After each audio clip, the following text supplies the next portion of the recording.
Welcome to Time of Death. This video is for informational purposes and in no way meant to glorify or condone violence. In today's video, we'll be discussing the murder of Angel Cortez. Cortez was shot and killed on Monday, June 4th, 2012, in the 10500 block of Hickory Street in Watts, according to LA County coroner records. Donald Ray Dukins was subsequently arrested and charged with the murder. The following is the evidence at trial. In the early evening of June 4th, 2012, MC and LN were outside their home in LA with their 14-month-old baby, socializing with friends. MC was holding Angel. Others present included John B., DR, and Javier B. John B. was the only African American there. It was around sunset, still light out. Louis R., a friend of MC's, arrived bringing purple shirts with a Honda symbol on them, giving them to anyone who wanted one. John B. and MC both took shirts and put them on. John B. saw a person he later identified as defendant pass by the house, riding a bicycle, wearing a gray sweater hoodie pullover. The hood was off. John B. made eye contact with defendant and nodded to him. John B. thought defendant was going to say something to him because defendant stopped briefly, but defendant said nothing, merely staring at John B.'s direction for about 20 seconds. Defendant then left, riding his bicycle to the corner and turned right out of sight. John B. thought nothing of it. About 2 minutes later, he saw defendant a second time, riding in the same direction as he had done before. This time, defendant stopped in front of the house. His feet were on the ground and the bike was between his legs. His hoodie was still down. He struggled to pull a gun out from his hoodie pocket with his left hand. He pulled out a revolver and started shooting. When John B. saw the gun, he told everybody to get down, get down. John B. and MC were still wearing their purple shirts. When the shooting stopped, John B. looked and saw defendant riding his bike fast toward 107th Street, where he turned left. John B. turned to his friends and saw that Angel had a wound to his left side. The wound was bleeding, and Angel looked in pain and didn't look regular. John B. took off the purple shirt, left it on the street, and walked away because he didn't want to see him like that. During the shooting, MC was in shock and stayed where he was with Angel in his arms.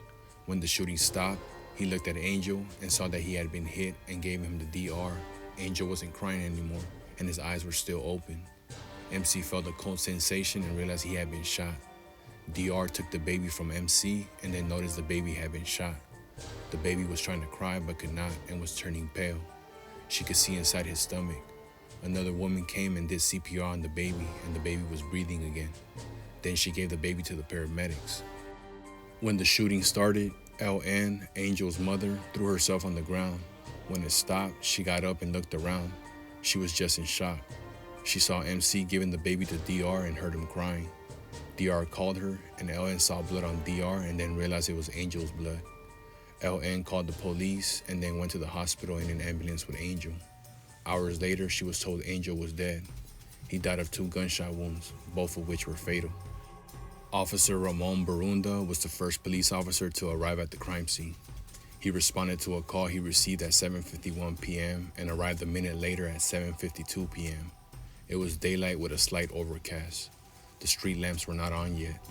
Officer Barunda walked the entire crime scene looking for evidence. He found no bullet casings. Unlike semi-automatic weapons, a revolver does not automatically eject the casings as it is fired. Detective Scott Tubert recovered a spent projectile from the scene and found bullet impacts on a vehicle parked in the driveway and on a canvas canopy. Detective Roberto Burboy and Detective Mario Aguilar were the lead homicide investigators on the case. After the shooting, they received information that led them to discover the defendant's name. A detective from the gang impact team provided them with a photograph he had taken of the defendant. The photograph had a dark black background, so they arranged to have the background altered to look like other booking photographs. Detective Burboy asked Detective Charles Hicks, who was not involved in the investigation, to create a photographic lineup, or 6-pack. About 5 days after the crimes, the police came to talk to John B., who later testified to the facts described above about the shooting. John B. didn't want to be involved and was afraid. The police showed him a 6-pack, and John B. identified the defendant, but said he was not sure. John B. looked at the photos and said number 5 looked something like that. I'm not sure if it was him, but he looked like that.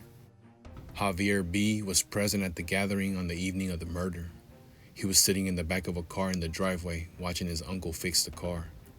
He saw the shooter for a few seconds and remembered he was wearing a gray hoodie with the hood up. He couldn't tell if the hair he could see was long or short. The shooter looked under 20 years old. He was on a bike and the gun looked like a revolver. He was a light-skinned African American. About a week after the shooting, the police showed Javier B. the photographic array, and he said that number 5 and number 6 looked familiar. At trial, Javier B. didn't recognize the defendant as the person on the bike. IV lived 7 or 8 houses away from the crime scene. She spoke with Detective Burboy after the shooting. She saw the kid coming from where the shooting occurred, coming toward where I was standing. She told Detective Burboy that the person she saw looked young, 15 to 16, was wearing a hoodie, was wearing gloves and a baseball cap, had a backpack on his back, and was riding a bicycle. He was riding toward 107th Street and turned left there. IV told Detective Burboy that she spoke to the bicyclist before he turned left. She heard the gunshots and asked him what happened. He said that a kid just got hurt. He was riding really fast. When she spoke to him, she wasn't nervous or scared. She thought he was running away from the scene because he was scared. After he turned left, another person who was excited and out of breath came up to IV and said, "Where did that kid go?" IV said, "What kid?" And the person said, "The kid on the bicycle." IV said, "Oh, he went that way. Why?" The person said, "He just killed a baby." Detective Burboy showed IV the 6-pack, and she told him that the kid I saw looked a lot younger than any of them in the pictures. IV felt to come to court when ordered to do so because she didn't want to get involved, and a bench warrant was issued. Detective Burboy picked her up and brought her to court on March 13, 2013, several days before jury selection. At that time, she told the officers that she watched the news coverage of the defendant's arrest and that police had the wrong man in custody. The defense called IV to testify at trial. On cross-examination, she said she was terrified, and when asked why, she said for saying the truth.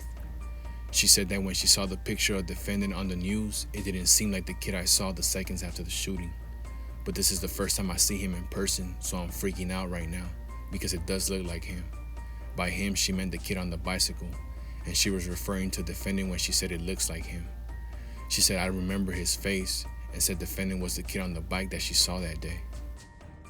JJ saw the 10 p.m. news that evening, reporting the baby's murder. She was at home and then lived next to a vacant house. The house had been vacant for about a year, and JJ had lived in the area for about 2.5 years. Later on the evening of the shooting, around 10:30, she smelled a strong odor of gasoline and saw a big orange glare. She and her fiance ran to the window and saw a fire in the driveway of the vacant house. She was scared. She grabbed the bucket and started dousing water on the fire. After the fire was out, JJ went over to look at the item that had been burning. It was a sweater, and JJ had seen the defendant wearing it once or twice. The defendant lived in the neighborhood, about 4 houses down from the fire. JJ had seen the defendant around the neighborhood 11 or 12 times before the night of the fire. JJ had heard on the news that the suspect was wearing a sweater. She called the police to let him know that there was a burned sweater in the vacant house next door. The next morning, detectives came to her home, and she directed them to the location of the sweater. Criminalist King Chuck Chow swabbed the collar and cuffs of the partially burned sweater that police retrieved from the driveway of the vacant house. Mr. Chow used one swab for both the collar and cuffs. He sent the swab to a laboratory for DNA analysis. He later received a sample of the defendant's DNA from the police and sent that sample for testing. A DNA analyst from the laboratory compared both samples and concluded that the DNA profile from the swab of the gray sweatshirt matched the DNA profile from the defendant's sample. Detective Patrick Flaherty was a member of a gang unit assigned to the area that included defendant's neighborhood. He had specialized in the Fudge Mafia Crip since 1997. Members of that gang were known to frequent a house in the 1800 block of East 109th Street. Detective Flaherty identified the defendant at trial and testified he had encountered the defendant on 3 separate occasions, on each of which he or his partner prepared a field ID card. One of these occasions was October 19, 2011. The address noted on the field ID card was the 1800 block of East 109th Street, and the card indicated that the defendant admitted being a Fudgetown gang member. A second field ID card for the defendant on October 25, 2011 contained the moniker of Infant Stebo and indicated the defendant admitted being a Fudgetown gang member. A third field ID card was dated June 5, 2012, a day after the murder, and the contact occurred in the 1800 block of East 109th Street. Detective Murillo testified that Fudge Town was in a feud or war with rival gang Barrio Grape Street, whose color is purple, and the crime scene was within the territory in dispute. Detective Murillo explained the genesis of the war. In the past, the two gangs had shared the same territory. In February 2008, a Fudge Town member named Limp was killed by a gang member from Watts Barrio Grape, a predominantly Hispanic version of Grape Street. That caused tension but not a war until March 2011, when a Fudge Town member named Steve-O was stabbed by a Watts Barrio Grape member, after which there were multiple shootings and murders between the two gangs. The war was ongoing, with at least 30 shootings and 7 murders, including 3 civilians mistaken for gang members, between March 2011 and the time of the defendant's trial. Following the trial, the jury convicted defendant Donald Ray Dukins of the first-degree murder of Angel Cortez and the attempted murder of MC, Angel's father. Defendant was 15 years old at the time of the crimes. The jury found true the gun and gang allegations. Defendant was sentenced to a total term of 90 years to life in prison. Angel Cortez was 1 year old at the time of death.